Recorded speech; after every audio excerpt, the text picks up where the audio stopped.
Halo, selamat pagi. Selamat datang di City Light.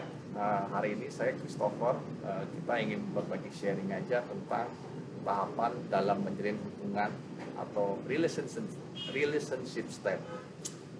Manusia sebagai makhluk sosial yang normal itu memiliki kebutuhan untuk menjalin hubungan dengan sesamanya.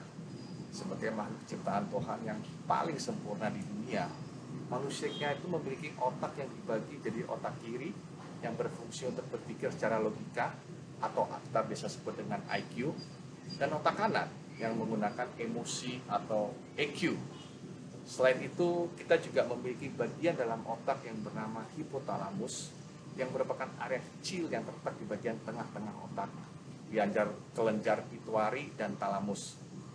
Bagian otak yang satu ini bekerja sebagai penghubung antara endokrin dan sistem saraf. Bagian ini memiliki peran penting dalam memproduksi hormon dan membantu merangsang banyak sekali proses penting dalam tubuh, termasuk emosi dan dorongan seksual juga ditentukan oleh hipotalamus ini. Berdasarkan cara kerja otak ini, saat kita berhubungan dengan orang lain, secara otomatis kita tuh akan membagi orang tersebut menjadi salah satu dari 4 kategori, yaitu teman, musuh, berbeda, atau sexual attraction, ketertarikan secara seksual. Jika kita berniat menjalin hubungan dengan salah orang kategori, yang paling mudah adalah teman dan seksual. Namun, jika kita berada di kategori musuh oleh orang tersebut, maka hubungan itu akan sangat sulit sekali terjalin. Paling enggak, kita tuh harus berada di kategori yang berbeda. Nah,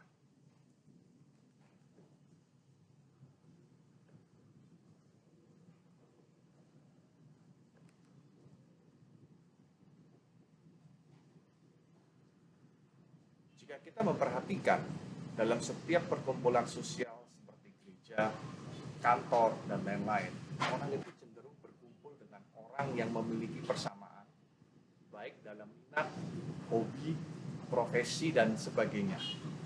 Jika kita tidak bisa berbaur, kita akan memiliki perasaan bahwa kita tuh berada di tempat yang kita tuh nggak semestinya berada di situ. I'm here, but I'm not belong here. Terus bagaimana ya caranya supaya kita menjalin hubungan dengan baik? Berikut ini saya bagikan tahapan dalam menjalin hubungan dengan orang lain. Yang pertama, acknowledge atau perkenalan. Ini merupakan tahap awal dalam menjalin hubungan, di mana kita memperkenalkan diri kita, nama, tempat tinggal, profesi, dan sebagainya.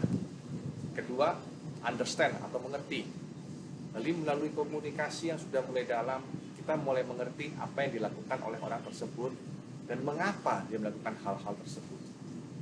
Ketiga, setelah perkenalan dan understand, kita mulai acceptance atau penerimaan. Setelah 2-3 kali bertemu dan berkomunikasi yang diceritakan, kita tuh mulai menangkap nilai-nilai yang dimiliki oleh lawan bicara kita.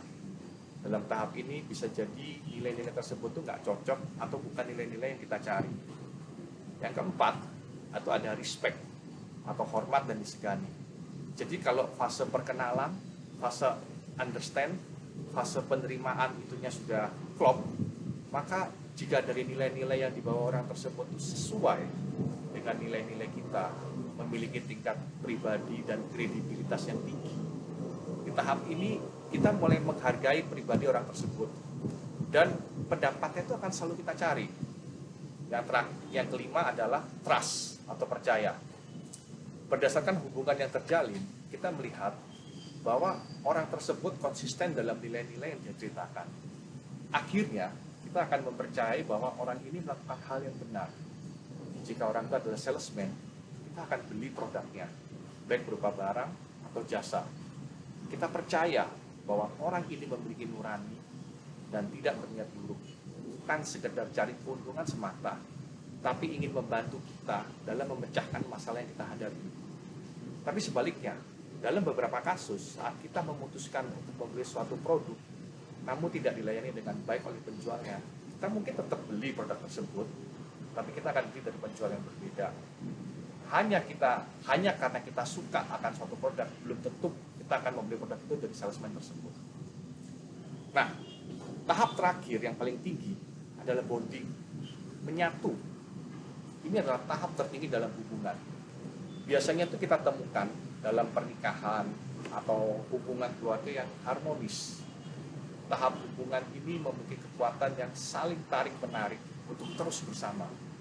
Contohnya, waktu kita punya masalah, keluarga atau pasangan kita akan tetap membantu kita meskipun kita sedang berselisih paham atau ada tidak kecocokan dalam beberapa hal dengan orang tersebut. Salah satu contoh, adegan dalam film Fast and Furious 6, di mana Dom Toretto itu ditinggalkan dan berselisih dengan Letty, pasangannya, mantan pasangannya.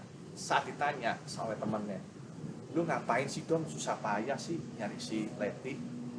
Dom tuh berkata, we never left family behind. Kita tidak pernah meninggalkan atau mengabaikan keluarga. Satu tips penting dalam menjalin hubungan ya, jangan pernah mencoba untuk mempercepat tahap ini. Misalnya, dari tahap perkenalan langsung ke tahap trust atau bahkan bonding. Hal ini tidak akan membawa hasil yang baik. Jangan buru-buru percaya kepada orang yang baru Anda kenal hanya karena Anda beberapa kali bertemu di gereja, di klub-klub, apalagi di klub malam. Tips lainnya, jika Anda seorang suami yang tidak dipercaya oleh pasangan Anda atau seorang ayah yang tidak dihargai, saran saya, coba kita renungkan kembali. Atau mungkin langkah-langkah sebelumnya sudah kita lalui dengan benar. Jika belum, kita ulangi kembali langkah-langkah tersebut. Seperti penerimaan, pengertian, atau bahkan pengenalan. Salam, selamat hari Minggu. Semoga menjadi berkat bagi kita semua. Amin.